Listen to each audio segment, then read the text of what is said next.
I'm Bobby. Bobby's Book Club, kind of pretentious. So there's that. I was talking to Asha, our guest, a couple of weeks ago on a Zoom thing. She, it's kind of really like an author series, isn't it? Yeah, but we were looking for something catchy, and I'm arrogant. So Bobby's Book Club it is. Is anybody in a book club? I'm actually not, but is anybody, are you? What's your name? Ann. And how many are in your book club? 8. It's very intimate. I know Asha's done a lot of book clubs where she comes in as like 6, 8 people or something like that. So this is kind of intimate. Are you cold? I'm supposed to warm up the audience. And we had the AC people here today. Welcome to the Honda of South Miami Penthouse Performance Studio. And our thanks to Vicky Bakery in West Pembroke Pines for the treats, the refreshments, so delicious. By the way, they have a croqueta poppers, which are becoming legendary. I highly recommend those. Reading. So when we're trying to figure out, we have a cool space here, right? And it's like, well, Bobby, what do you like to do? I go, well, I read. So maybe a thing with authors. So that's how this is the first time we've done it. So I love the idea of it. And I think it's very cool just to have a very intimate setting where we can talk to authors about it. But I got to tell you, the latest thing I've been reading, and this is the truth, it's I switched insurance companies with Progressive, and they have this thing called Snapshot, and I read that all the time. That's all I do is check my phone and read the little thing. It tells you how you're driving, and you got to read that to know, am I going to be paying more or less? And evidently, I'm going to be paying a lot more. And I'll tell you the problem. Miami, there's no way, because it tells you how many events you had. I had 5 going from here to Dania Beach the first day. It's like, what are you going to do? It's Miami. You got to be safe, right? So you defensive drive. It's not our fault. We're doing the best we can, right, Connie? We're doing the best we can. But I'm addicted to reading that I call it Snapchat. It's not Snapshot, right? They should call it Snapchat. That'd be more fun. Anyway, I want to go ahead and introduce Asha, and we'll tell you what our connection is, because it's kind of an interesting story to start off with.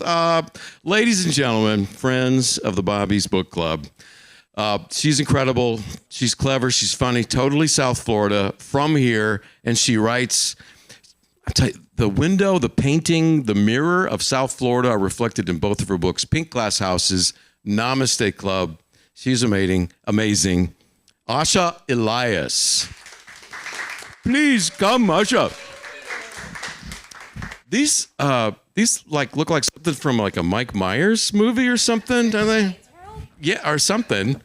Or Wayne's World. Maybe that's it. Very comfortable. So did you notice the big giant billboard outside? No, outside. You know, the big giant billboard. Am I? No, did you notice it? No. Outside, if we went out. Am I on if it? we went out that. No, you should be. I'm less excited. You so should be. But if you go out that door, you're on the roof, and then you can see it from our parking lot too, this giant billboard. And that's the billboard where I saw exotica.com. Oh, that is our origin story. Porn is our origin story. That's our connection. We have a porn connection, because one day I was looking up there and I saw exotica.com, and I went, maybe I get one of those stars on my podcast, Backstage with Bobby. But I don't really know what it is, and I don't know anything about the adult entertainment world, so I Googled it, and a story came up, which she wrote, and it was so good. I mean, Miami New Times? Yes, Miami New Times. She covered that so well. It was so well written. It was so fun. I go, well, I don't know if from the story, I realized I didn't really want to go there and actually interview anybody. You did not miss anything, by the way. But anyway, so I scrolled down, who wrote this? And it said Asha Elias. Her first book is Pink Glass Houses. And I went, oh my God. So that's when I read it, and I called her up, or DM'd, or whatever you do nowadays. Yeah, you slid into my DMs. I did. Kind of cool. First time anybody actually replied. And he was like, you wrote about porn. So we got together, we did the podcast, and she's so great. And since then, Namaste Club, I guess that must have come out right before we talked. But anyway, 2 great stories. All right, so I have this. Come in. Hello. Did you hear that? Is that somebody's phone? Hi. Is it? You want to pick it up? Play it for everybody? Okay. I brought this is the Bible, right? On writing, Stephen King. Yes. I have this at home. I haven't read it in a while, but I just put it up here and this is a hat for you. If you've read Pink Glass Houses, it's set. Thank you. At Sunset Academy. I have a hat for you too. Yeah? I'll get into my merch later though. We've got merch. We got and Connie brought this. Thank you. I love this. Thank you. To celebrate the very first time. Oh, yeah. thank you. So how did it all happen? I mean, every author's story and journey is different, but when did you know? Did your parents read to you as a kid? Did you have books in the My parents house? were huge readers, huge Stephen King readers. Yeah. And I always knew I wanted to write ever since I could hold a pencil. So creative writing was my path throughout elementary, middle, high school. I entered every writing contest. I went to school for print journalism because my parents said, that's great that you love writing, but you need to have a job.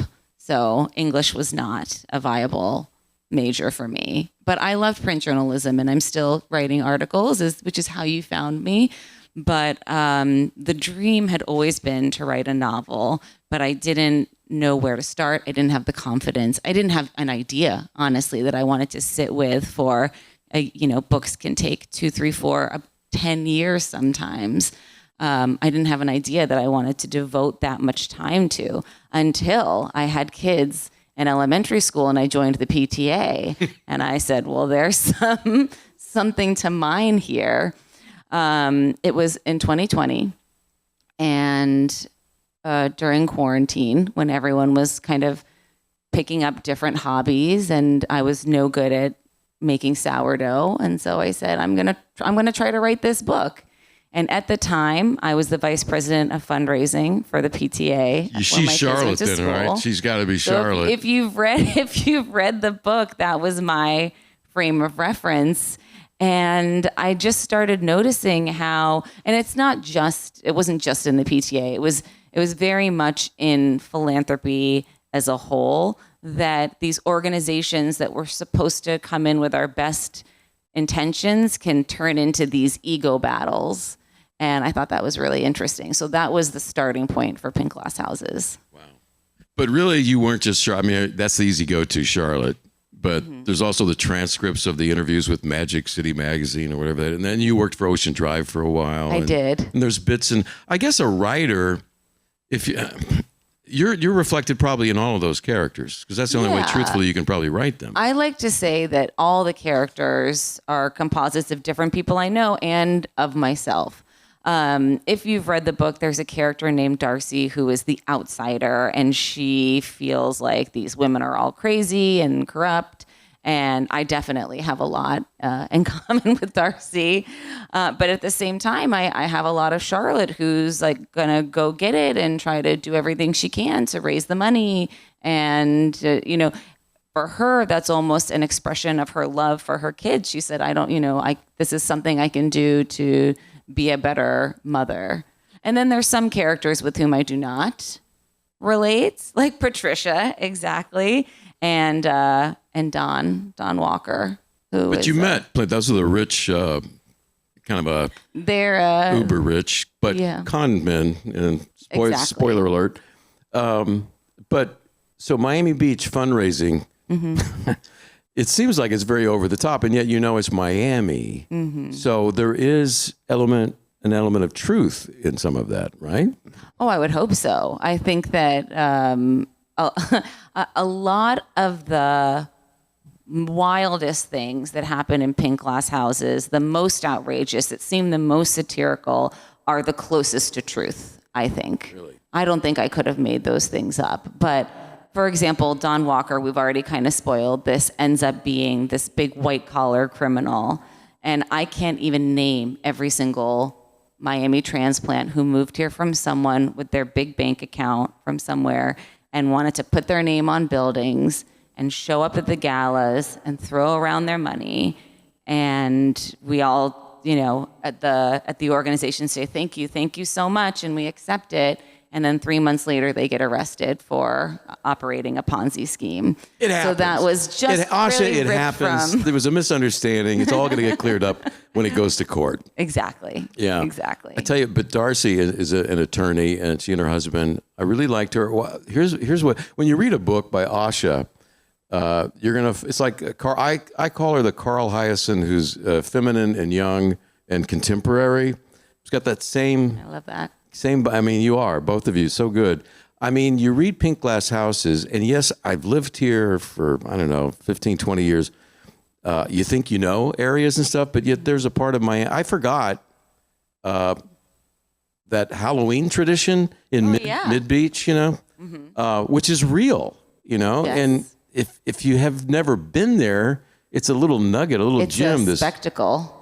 quaint and luxurious, but it's a tradition. Yeah, I mean, it's sweet because how many neighborhoods trick or treat anymore? Not a lot. And yet there is a neighborhood in Miami Beach called Lakeview that goes all out. The police come, they block off the streets, and thousands of people come from all over Miami to trick or treat. And there are seas of people. It's incredibly easy to get lost, which happens to a child in the story. But there are some houses set up staging and live bands, and the live bands are all like teenagers from the local high schools. And so it's both over the top, but also like a lovely community tradition. And it's a very only in Miami kind of thing. Yeah, but I love you can discover these things in literature, and I love it. And Darcy's kind of fun. It's really interesting. Your characters, they're not. You think you'd like, I'm gonna love Melody, and then you think you're gonna hate Charlotte, and then they all change. We're all like, I don't know. I guess that's what there's a little bit of bad in all of us, and there's a little bit of good in all of us. Yeah. And that was kind of the hat trick that I wanted to pull off with Pink Glass Houses. I wanted the readers to think they were reading a really certain type of book. I wanted them to think, okay, I know exactly what ride I'm on, and then I wanted to flip the switch on it.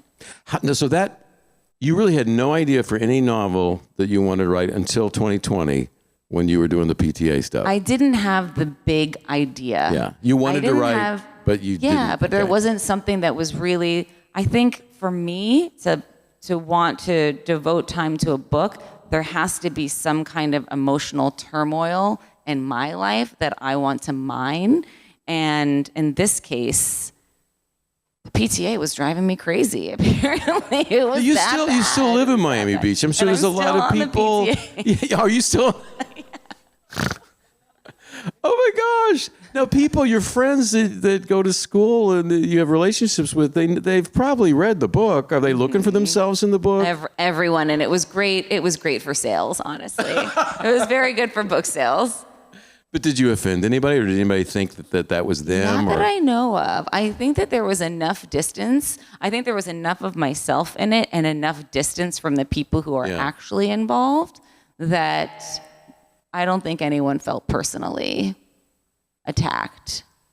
Don't you think it'd be a great Apple TV series or Paramount? I mean, it really, and it's set in Miami. What's not to love? Now, then your second one, Namaste Club. I mean, right after I slid into your DMs, all of a sudden you've got a new book. So that happened pretty fast then. That happened really I'm assuming. Quickly.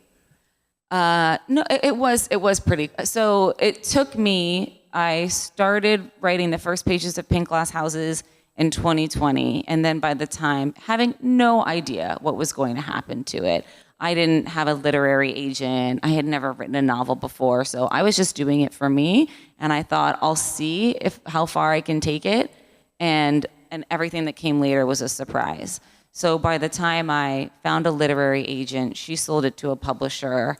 That book came out in 2024, so 4 years. Okay. So I did have time in between to work on other projects.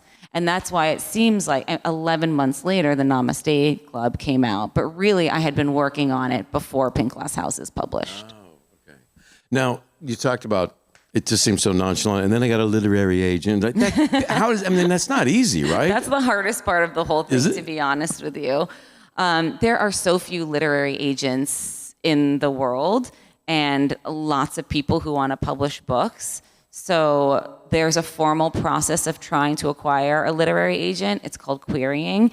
And it is... You watch your language. It is the most kind of soul-sucking experience where you just have to get ready for dozens of no's, for getting ghosted. It's like dating at its absolute worst. Until you get that one yes. So that was a tedious process, and it does make you question, like, should I even be writing? Am I wasting my time? And I eventually did land with someone who really connected with the work and was so excited about it and knew exactly where it needed to land, and she was right. That's so special. I'm so glad that worked out for you. It's so funny. And once you start following somebody, a writer, And like on your IG, you've turned me on to so many, like Sean Gilbert, and She's so great. she's amazing. And anyway, so once you get in that groove in a book club where somebody recommends a book, and then you start getting to that author, then the floodgates open with recommendations and books you can read. So Namaste Club.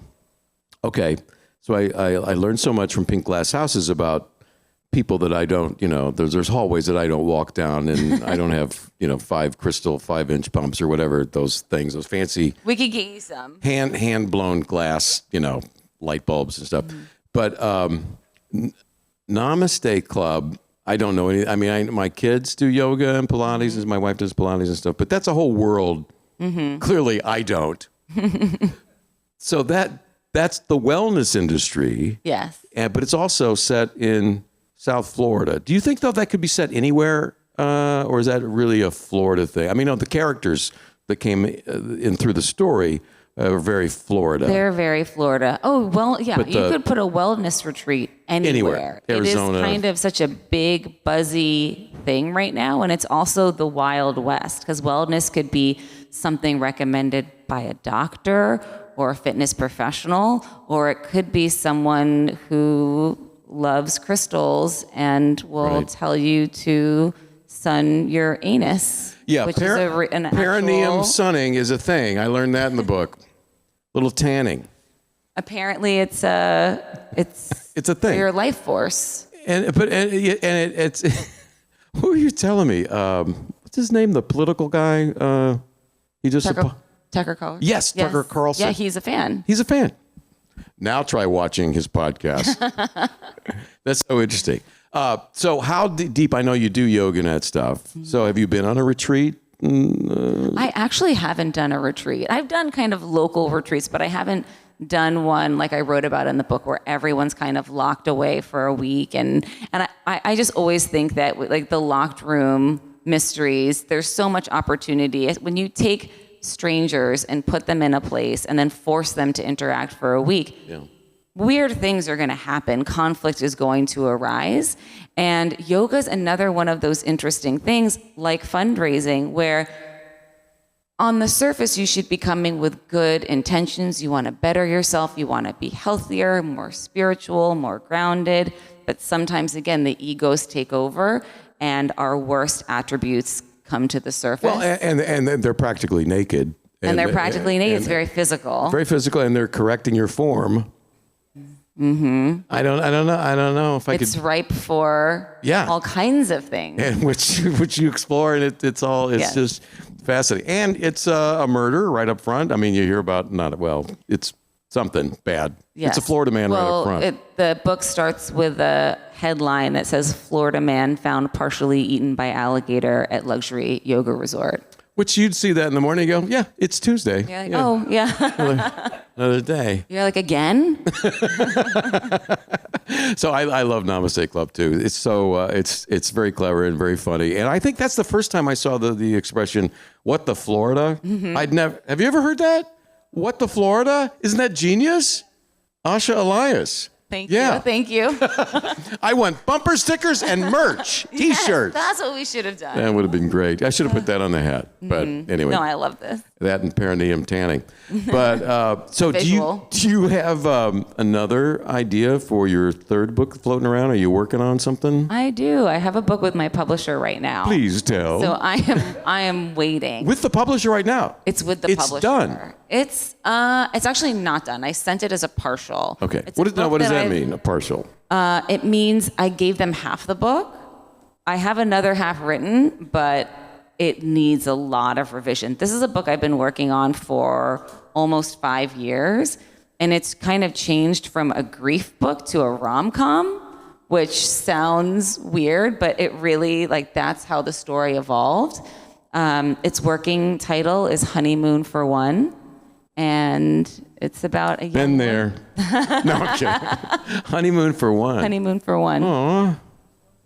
So hopefully we'll have news on that soon. But you have the second part. You're gonna fiddle with or do whatever, do extra. But when you, it's pretty much done, Okay. but there's always tweaking. I saw an interview with Andy Weir, Project Hail Mary, great book, Martian. All of his books are fantastic, and the movie does a really good fine job, in my opinion, of adapting his work. But he said he knew that for Hail Mary, he knew the ending. That's how it started. He knew the ending. And I go, gosh, yeah, oh, weird, okay. And then you build to that. Is that, and every author, I'm sure, is different. How did it work for Pink Glass Houses and for Namaste Club and this new one? Well, that's a great question. I don't think anyone's ever asked me that. For Pink Glass Houses, it was about the concept. For me, it was really about what happens to women, mothers, when they're simultaneously trying to do their best and compete with each other. So that was kind of the central question that I wanted to explore, and then everything else grew from there. But as I began writing, I wanted to know where I ended up. So I did have the ending. I kind of had beginning, middle, ending with some plot points. And then I started actually drafting. And so that, as you're drafting, that will kind of change a little bit of what you thought you were going to accomplish. But I do like to have a rough framework. And it was the same with the Namaste Club. I wanted to look at the wellness community for all the positives and all the negatives and all the weird. And I also wanted... By the way, the weird, you treat very respectfully, though. I mean, it might be fun. I love weirdness. Me too. Yeah. And I wanted to also present a snapshot of a lot of things that were happening specifically in Florida. So I have invasive species, I have book bans, and some other things that are topics of conversation. I also knew who did it, why, and how it would end. But for me, it's really the concept that comes first. Now, I know that the third one obviously hasn't come, you're still working on, but you mentioned you thought it was originally going to be grief, and now it's more of a rom-com. Yeah. So do you let the characters, when you're writing your drafts, do they kind of all of a sudden take you places you didn't expect? Absolutely. Yeah. Yeah. They become their own people. And that's another reason with Pink Glass Houses that I don't think anyone could pick a character as themselves, because it might start really inspired by Claudia. And then as I write the book, Claudia and Kim work at the real Sunset Academy. Ooh. So they have had a front row for Love it. all of the truth and all of the fiction.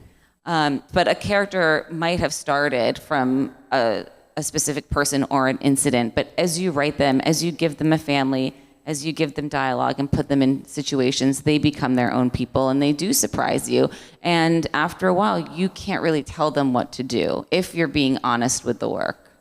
How do you work with it? You mentioned dialogue. I don't even know how you do that. Different voices, but they kind of write themselves. Do you still hear them talk? I hear them talk. I loved playing make-believe as a kid, and I probably stayed in that kind of make-believe space for longer than most kids. I didn't grow out of it early. So I think it really, and that's all that writing is. It's playing make-believe and letting the people talk in your head. And yeah, I hear them. Speaking of talking, so I forgot, the structure of your books is, it's not common where each chapter has a voice of a particular character.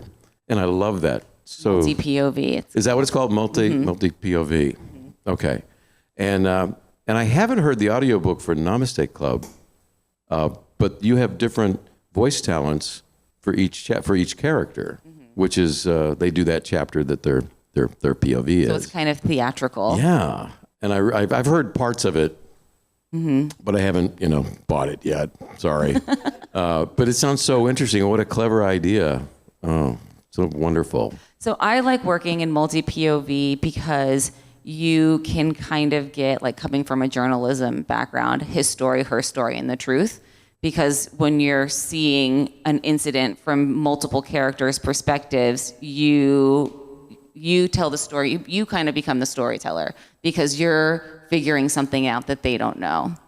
And as a writer, it's really fun because you can get fatigued in one voice for too long. So when I finish writing one chapter as Charlotte, even though I love being in her head the most, to be honest with you, I can switch over to Darcy and it's enjoyable for me as a writer. And the third book is the first one where we're just in one person's. This is a really character-driven book where we're with one person the entire time. And for Namaste Club, you got to cast the voice actors? I did for both. For both. So I'm very lucky. HarperCollins is my publisher, and their audio division for both books allowed me to have a full cast audiobook so that a different voice actor played each character, and they let me cast both of them. Very cool. I love that. I like that you got to control and pick the talent. I should have. You're probably coming from radio. You would know better than me. I was so nervous. I was like, I hope I get this right. No, that's such a gift. Those that do it. And boy, who listens to audiobooks, and who thinks that listening to the audiobook counts as reading the book? Absolutely, right? Absolutely. It should not be controversial. I don't know why that's a thing. Yeah, especially on long drives, which we all just commutes. You can slam a book in 2 days, maybe. Well, maybe not the Harry Potter series, but the point is, it goes by very fast. It makes the drive really cool. Did anybody have a question they would like to ask Asha? Because I can open the floor to you if you do. All right. Look at her. She's got a couple of books there. Can I hold this up so everybody can see? This is Pink Glass Houses. All right. And Namaste Club. Thank you for bringing them, since I did not. I am going to ask you to autograph them for me. Oh, I would love to. Okay. Talk right to the microphone. Okay. Bobby answered several of my questions already, which was, do you flesh out the entire story before you start writing? Like an outline or something. Or do you let it evolve, like in divine inspiration and that kind of thing? So he already answered that. But while I loved Pink Glass Houses, I call it a beach read, mainly because I read it on the beach, but it is a great beach read. It is a great beach read. It's kind of light and moves fast, so it's very entertaining. On Namaste Club, I'm only at the beginning, but I know writers are taught to write from the truth. And the very first chapter of Namaste Club rang very true to me. I love that. Jessica, because while she has a big crush on her yoga intern instructor, I fell in love with my physical therapist. In fact, he's right here. If we could... This is getting juicy. Oh, I'll show you. I smell a book 4. But I do have a suggestion. If you're looking for another topic, something similar to the PTA, why don't you do a book on Florida condo associations? I swear, I think about this. I think that HOAs are very... But full of juice. Yes. Yes. Scandal. It is one of my ideas to have, maybe not as the whole book, but the HOA is almost as its own character. We've got 3 board members right here. We can be your researchers. The good ones. Yeah. Do you write out longhand on a yellow pad, or you I type everything. Word process? Yeah. Is word processor still a thing, or is that very 80s? We know what it means. Okay, though. thank you, Asha. You're being kind. I keep notebooks for ideas that I have when I'm not at my computer, but all of the writing happens in my computer. Or sometimes I have to email myself if I come up with a line of dialogue, and then I'll put it into the document. Put stuff in your notes on your phone. Yeah. Yeah, or in a physical notebook. Okay, yeah. Do you journal also, or is that like cheating on your writing? No, not at all. I mean, I don't journal just because I don't. It's exhausting. I don't either. It's exhausting. I mean, it would be floating around. It would be good, but when I'm writing, I'm working for the most part. Now, your stories for Miami New Times, she's the sex and dating columnist. There's some wild... Which is why I wrote the porn convention story. Right. That's why she could... But, I mean... It's really interesting. There's things about, like the most recent one, I think, is about people settling into a relationship just because they don't have to go on first dates anymore, and it's expensive, it's so man. expensive to date. It is. And so, well, maybe I'll just, I love Fine, her. I'll have a boyfriend. Yeah. So anyway, there's so many great stories. Like, well, there's probably I don't know, maybe a character that gets pulled out of that, or maybe the idea, germ of a book too. I don't know. Yeah, there is a. Is that why it's a rom-com? Isn't it true? You went to rom-com because of what you're writing in Miami New Times? Absolutely. I think that there's only almost too many. Talking about relationships in Miami has given me too many ideas for books. So my agent and I, when we're on the phone, we're like, what about this? What about this? And we're like, yeah, I don't know. We're going to have to zero in. It's just, there's too many things to write about. So what is your schedule like? I know, because you are juggling your commitments to Miami New Times, but I mean, they say people that write, they write every day for a certain amount of time, or they got a routine or whatever it is, X amount of hours, or maybe they take a couple of days off. I don't know. Are you always, is that true for you? I'm at least writing 5 days a week, but I've been freelancing so much that more of it has been going to articles. And also I've been revising this book for so many years that sometimes I just need a break from it. And distance and revision is a good thing. And I have to remind myself that. Interesting. So sometimes I need to take a week or two or even a month off of a draft just so I can see it with fresh eyes again, because you become nose blind. And you kind of like will read something over and over, and you're like, "Is this good? Does this sound real at all?" So there are days that I don't work on the book, but there is no day I don't work on something. When you say, "Does this sound good?" Is it ringing true? Do you have a group of people that read your drafts, that read your finished product, and you get comments from? I do. I have a really good workshop group, which is essential for any writer or any book, because there's always going to be blind spots. And my agent, I'm very lucky, is extremely editorial and gives savage feedback. She will not hold back, which is a wonderful, wonderful gift to have. It's got to hurt your feelings though sometimes, you know.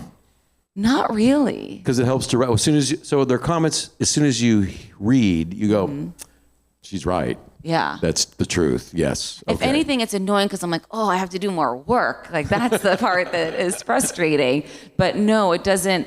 I think early on in writing, I would be really sensitive and precious and take it as, oh, what does this mean? I'm not good. I'm not good enough. But now I'm just, the work needs time and revision, and all work does, and every author needs that. So someone who's willing to help you through that process is giving you a gift. Also, marketing is real important too, isn't it? I mean, it used to be back in the day, because I'm an old guy. I mean, there were paperbacks and hardbacks, and they were just everywhere. And now it's cheaper to do digital. And so authors that may have been exposed even 15 years ago, you just don't see them anymore, and it's hard to cut through. So marketing is really, really important if you do get the lucky break of getting a publisher. So what kind of commitments do you have to make? I mean, I see your Instagram, and you're visiting a book club in Nashville with 8 women, and it was it looked like a lovely time. But like you're doing obviously panels, so you have a big audience at the Miami Book Fair, and I mean smaller intimate sessions like this. It's all a part of the work, though. I guess. Yeah, absolutely. I love doing book clubs because I like being in book clubs and talking about books and being in kind of that intimate environment. So those are really fun, and it's nice connecting with readers and hearing, what they thought of the story through their eyes, because they have a very different experience with it than I have, and pick up on things that I don't. And then I do a lot of events with the library. I've given some workshops, some writing workshops. I think the marketing is being exposed. How? I'm getting emotional here. No, it's so exhausting.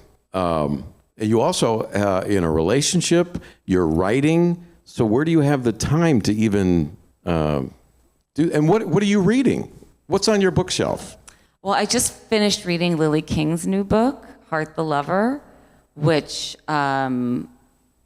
it is literary fiction, but it's very accessible literary fiction. So it is. Is that the same as historical fiction? What is it? No, literary fiction is, what the opposite of a beach read, you would think. It is really artful prose, but her writing style is very accessible. It's propulsive, so you're not running through a slog of like 45 pages about a leaf, which can be beautiful and some people love, but it's not that kind of. Leaves are I mean, pretty impressive. Yeah, when you zoom in, there's so much to look at. The whole microcosm there. That's why you can talk about it for 45 pages. It's like an alien planet, practically. It's Andy Weir's next book. It's about a leaf. So that book was great. How did you find out about that? Did someone recommend it, or did you? I've read some of her other books. It was a pretty big book in the last year, and one of my most trusted writer friends. I was in a slump where I was just like not finishing. That was another. They took me like as a reader. I used to slog through every book, whether I was enjoying it or not. And recently, just because I am so busy with writing and I am trying to, the more I read, the better I write.